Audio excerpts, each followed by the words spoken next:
Bonjour et bienvenue dans votre 17e consultation des plaies et cicatrisations partagées. Aujourd'hui, nous allons traiter 4 cas cliniques. Le premier cas clinique, il s'agit d'un ulcère veineux, retard de cicatrisation datant de 1 an, car c'est la patiente qui gère elle-même son protocole de soins. Deuxième cas clinique, ulcère multiple post-traumatique de jambe avec un retard de cicatrisation, avec une problématique à gérer, une allergie au silicone du pansement secondaire. Troisième cas clinique, un patient grabataire, âgé, artéritique inopérable, qui présente des plaies artérielles au niveau du pied, avec une probable évolution vers une indication d'amputation en jambe. Quatrième cas clinique, une grand-mère qui présente des plaies post-traumatiques après la mise en place de chaussettes de contention. Elle est sous anticoagulant et elle présente actuellement des lésions d'infection à type d'impétigo et d'ectima. Je vous souhaite un bon visionnage de la 17e CPE-CP.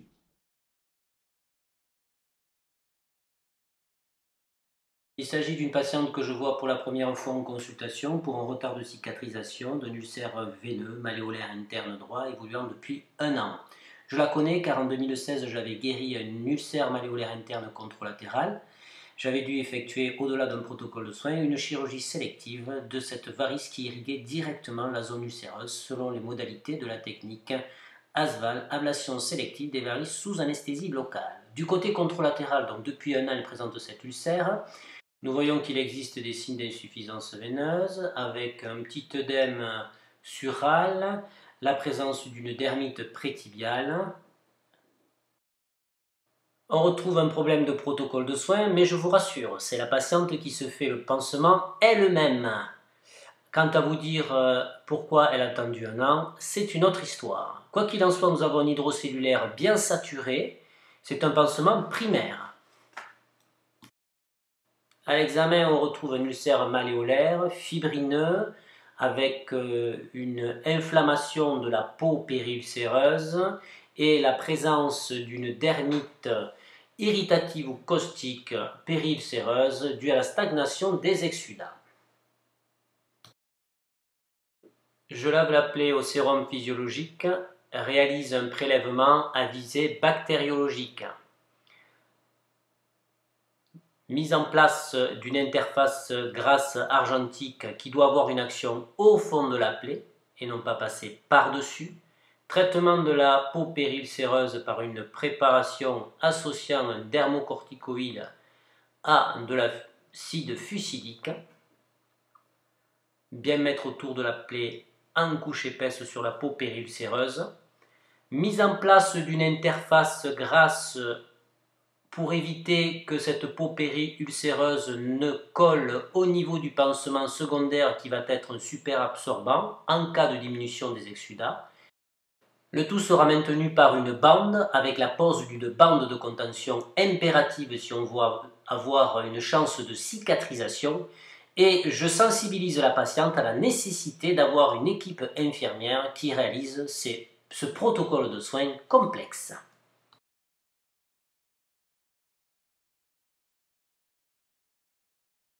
Il s'agit d'une patiente que je vois pour la première fois en consultation. Elle m'est adressée pour un retard de cicatrisation d'ulcères latéraux du membre inférieur gauche. Nous sommes dans un contexte d'insuffisance cardiaque. Je ne constate pas d'œdème majeur, un petit signe du godet, mais très léger au niveau du mollet. Nous avons une tubulure sous laquelle se trouve un pansement hydrocellulaire siliconé. Donc il s'agit de plaies post-traumatiques. À l'ablation du pansement siliconé, nous allons découvrir ensemble donc tout d'abord une allergie au silicone. Alors ça se traduit par ces petits picots et cet aspect d'eczéma suintant ici, et on a les petits picots qui correspondent en fait au silicone contenu dans le pansement.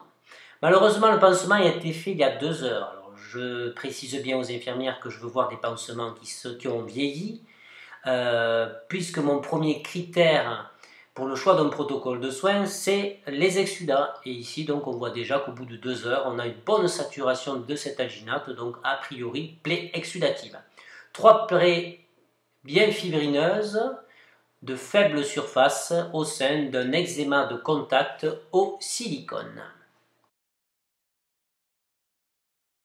Les 3 plaies vont être nettoyées au sérum physiologique. La plaie supérieure, la fibrine s'enlève relativement facilement.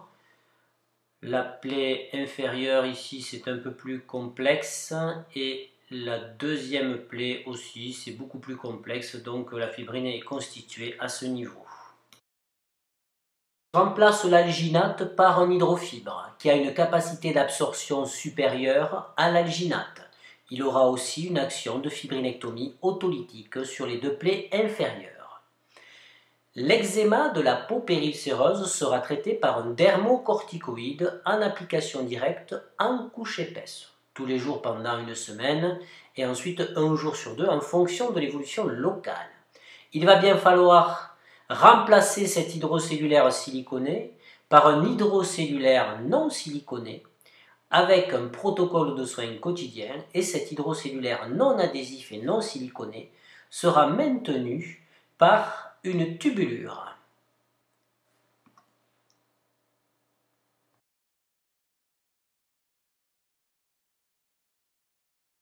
Nous voyons en consultation un patient artéritique connu qui ne marche plus et qui a été récusé pour la réalisation d'un pontage artériel distal sous anesthésie générale. Il m'est adressé pour des lésions du pied gauche. Sous la bande, nous allons découvrir le protocole de soins hydrocellulaire mousse, mise en place ici.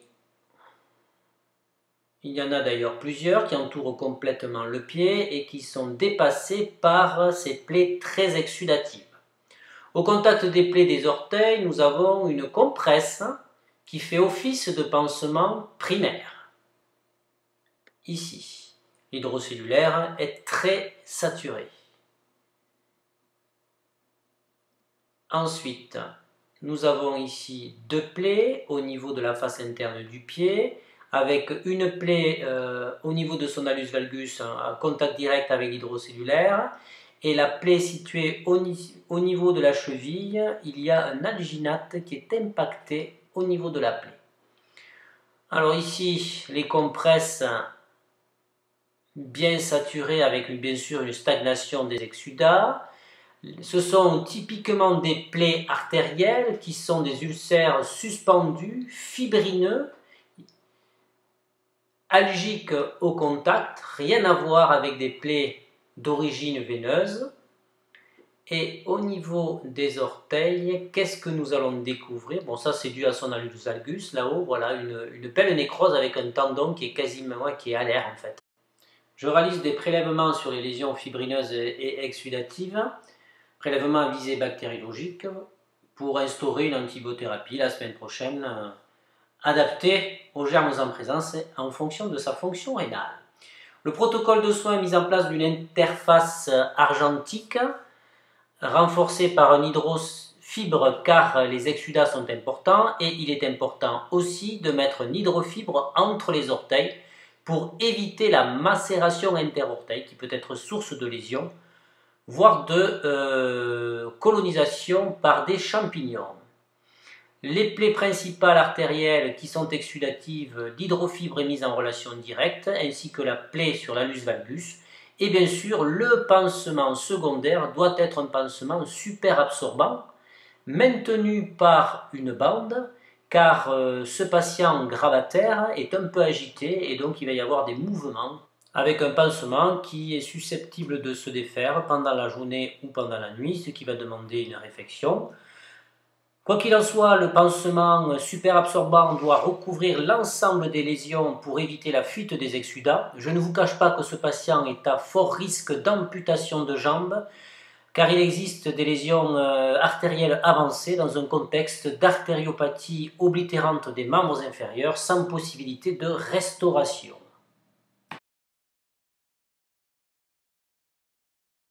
Patiente qui consulte pour une plaie au niveau du membre inférieur gauche après l'ablation de bas de contention qui ont été mis en place il y a 3 mois de cela et qui ont occasionné une plaie. L'examen clinique retrouve ce pansement que nous allons défaire, des pieds plats, pas de contexte de diabète, avec quand même un déséquilibre au niveau de l'architecture du pied majeur. Bon, la patiente est très chatouilleuse.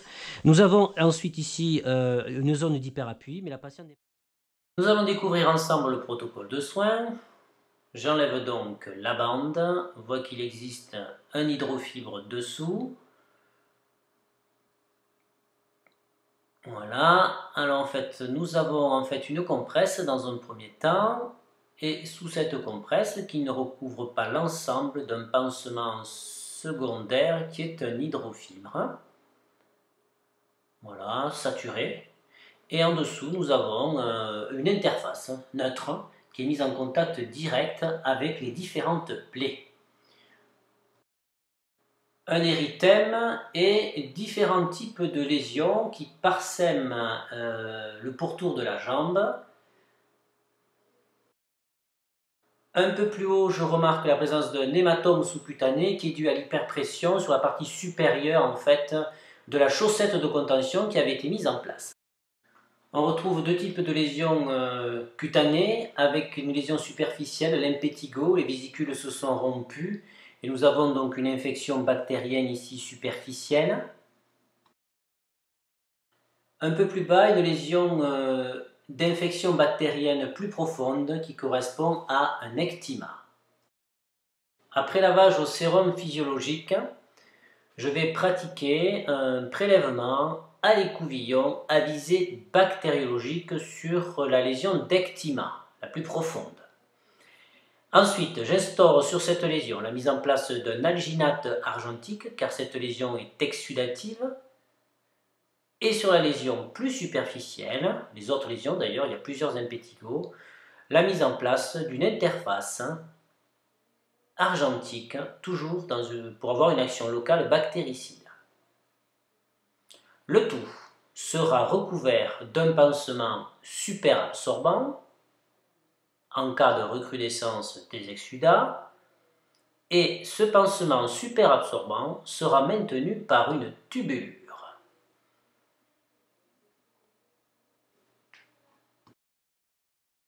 Petit artifice technique. Pour le maintien de la tubure, elle doit être positionnée haute au niveau du pied, à la racine des orteils, montée haut au niveau de la jambe, surtout pas à cheval sur le pansement ni au ras de la cheville. Et pour qu'elle soit stabilisée durant toute la journée, vous faites une petite encoche au niveau du talon, ce qui va la stabiliser au niveau du talon et donc permettre au pansement de rester stable et de ne pas être mobilisé lors des mouvements du patient. C'était notre 17e CPE-CP. Je vous remercie pour votre fidélité. Je remercie les personnes qui m'envoient des messages d'encouragement. Je vous souhaite une bonne semaine et vous dis à la semaine prochaine pour de nouvelles aventures.